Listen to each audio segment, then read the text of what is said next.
Welcome to Story for Sleeping.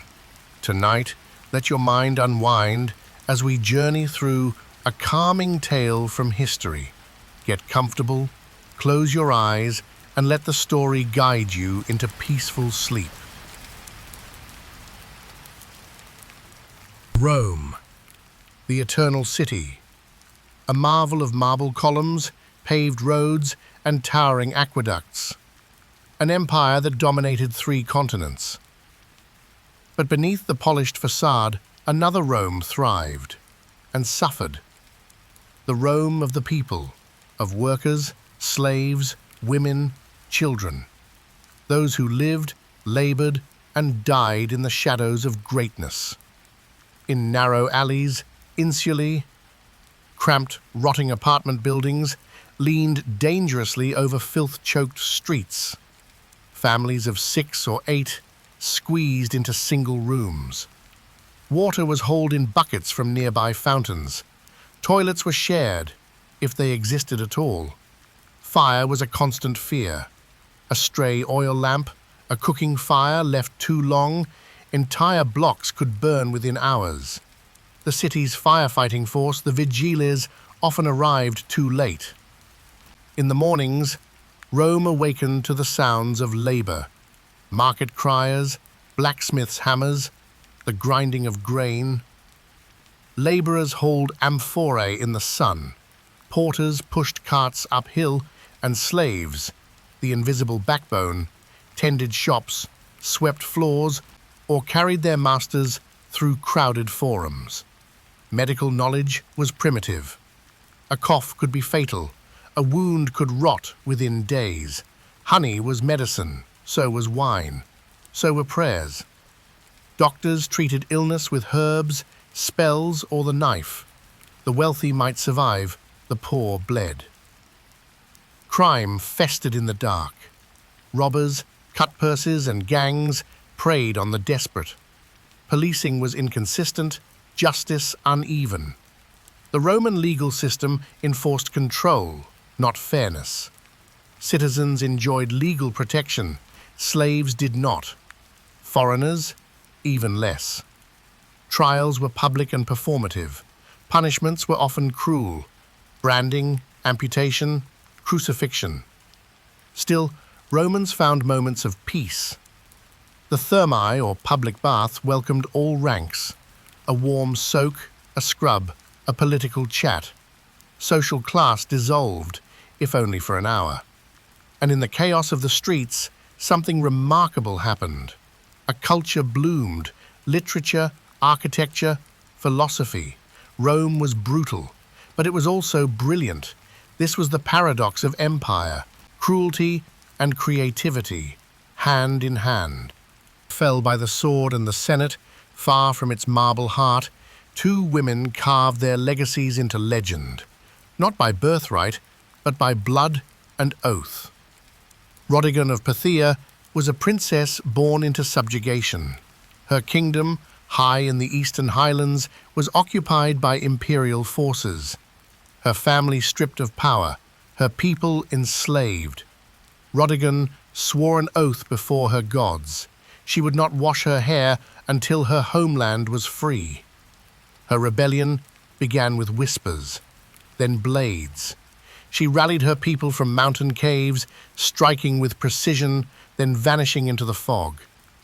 Her hair became a symbol, matted, knotted, wild.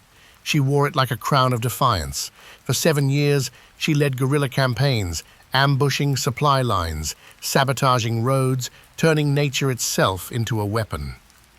Her leadership was brutal but brilliant. She punished betrayal ruthlessly, but shared every hardship with her soldiers. When the last occupying forces fled, Rodigon walked alone to a sacred spring. Before thousands of weeping followers, she knelt and washed her hair for the first time in 7 years. That moment was more than victory. It was myth made flesh. Across the steppes of Central Asia, another woman rose, not to avenge a people, but a son. Tomius of the Massag was a queen born into motion. Her people were nomads, horseborn, wild and proud. Cyrus the Great, king of Persia, proposed marriage. Tomius refused. He responded with betrayal, capturing her son during false negotiations and executing him in secret. Tomius did not weep. She prepared for war. In a campaign of calculated fury, she struck Persian outposts, baited Cyrus into chasing her, then ambushed his forces at the Araxes River. Cyrus fell in battle, slain by the very woman he sought to control. His body was desecrated. According to legend, she dropped his severed head into a wineskin filled with blood and said, "Drink your fill." Tomius led for another decade before vanishing into legend. Rodigon and Tomius never met. But their stories mirror each other, of power seized, not granted, of leadership through pain, not privilege. History remembers kings, but legend hummed in the fields. The kingdom of bees. For ancient civilizations, the bee was more than insect. It was miracle. It was messenger. It was medicine. In Egypt, beekeeping was a divine art. Clay hives were transported along the Nile to follow seasonal blooms. Honey sweetened food, embalmed the dead, and healed the wounded. The bee was a sacred emblem linked to the sun god Ra and the pharaoh himself. Mesopotamian priests offered honey in rituals to gods and spirits. In Hittite Anatolia, bees were used in purification rites. An entire swarm might be released into a temple to cleanse evil spirits. In ancient Greece, bees were models of order.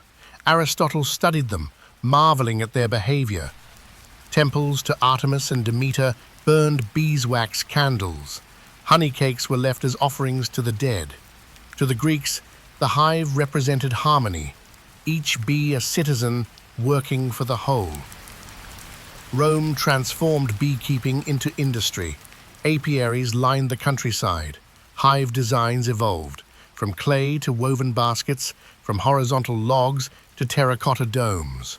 Romans used smoke to sedate bees, honey to treat wounds, and beeswax to seal documents and waterproof armor. A single hive could sustain a villa, a legion, a temple. But bees were more than utility. They were spiritual. Omens, symbols of purity, guides to the afterlife. In Celtic and Anatolian traditions, bees carried souls. In India, the bee represented reincarnation. Across continents, cultures, and centuries, the message was clear. The bee was sacred. Today, we know bees as pollinators, as endangered workers in our modern ecosystem. But their ancient legacy is richer. Their hives were the first factories, their honey the first medicine, their societies the first democracies in miniature. When we protect bees, we do not just protect crops, from the choking alleyways of Rome to wind-swept battlefields where women redefined power, to the whispered hum of ancient hives. Civilization was never just stone and empire. It was struggle, memory, and meaning. The ancients lived in pain, yes, but also in purpose, and though their temples crumble and their names fade,